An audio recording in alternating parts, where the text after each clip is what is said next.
Welcome back to Tech, Tesla, and Trends.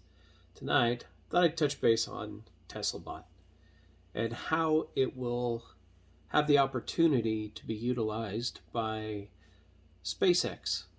And in particular, we're looking at the moon and also Mars for a setup purpose.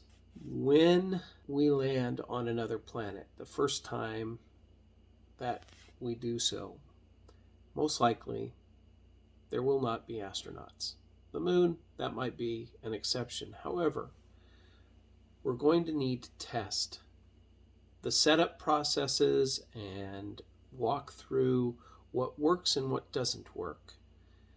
And ultimately, what the world is built for is humanoid in form and shape.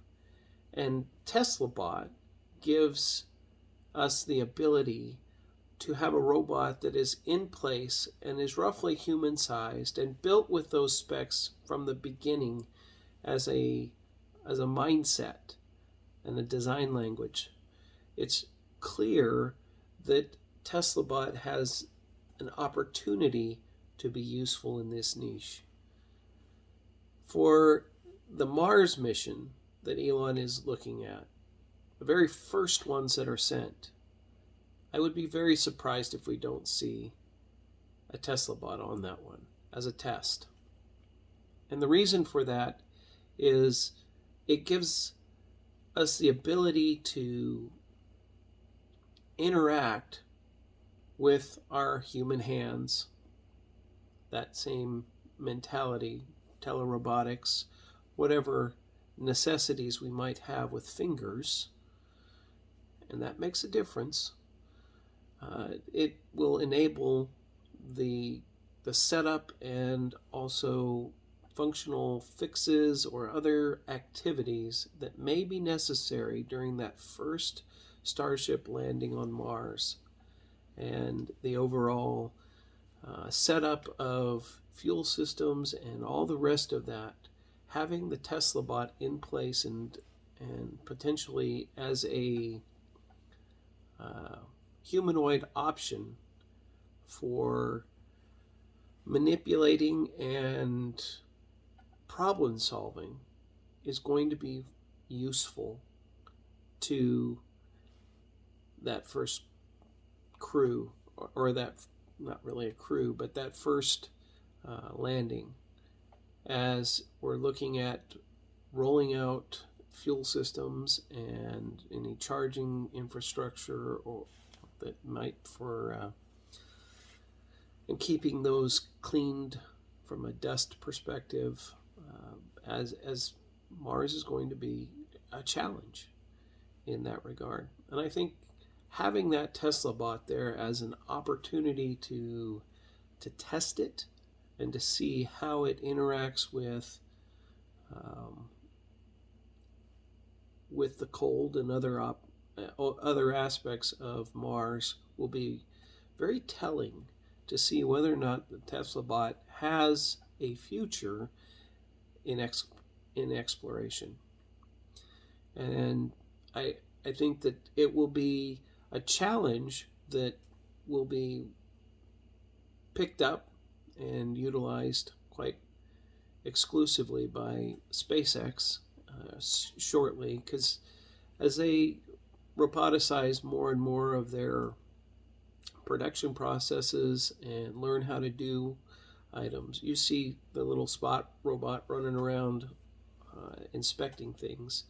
I think you will also see the TeslaBots that are going to be utilized from an inspection perspective and also utilized for testing perspectives on all of the future flights where they're needing something from a humanoid perspective.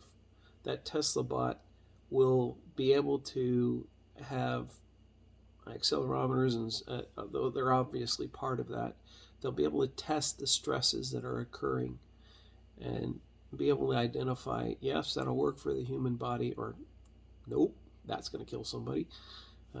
These are the things that give Tesla the edge and will give SpaceX the upper hand in its development processes. The Tesla bot itself,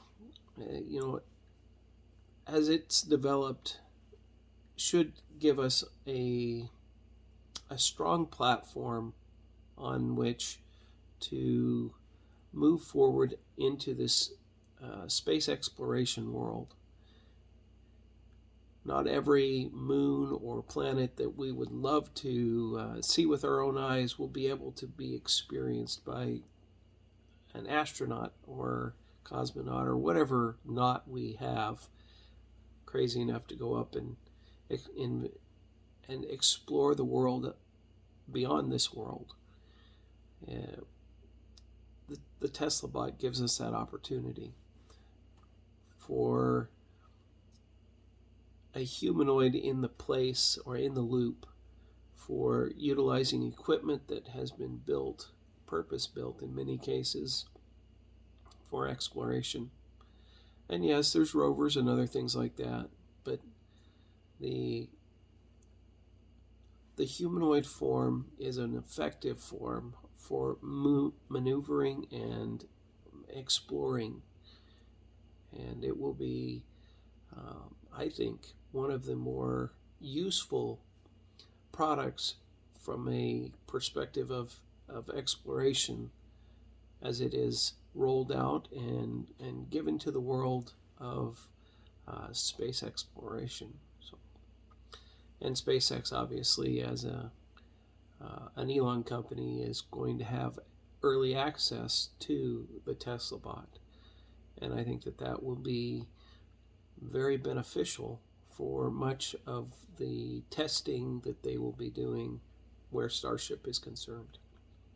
Anyways, I'd love to have your input, what you think, how you think the Tesla bot will be utilized in space exploration, and or whether or not SpaceX will even use the Tesla bot. Have a good night. We'll talk to you in the comments.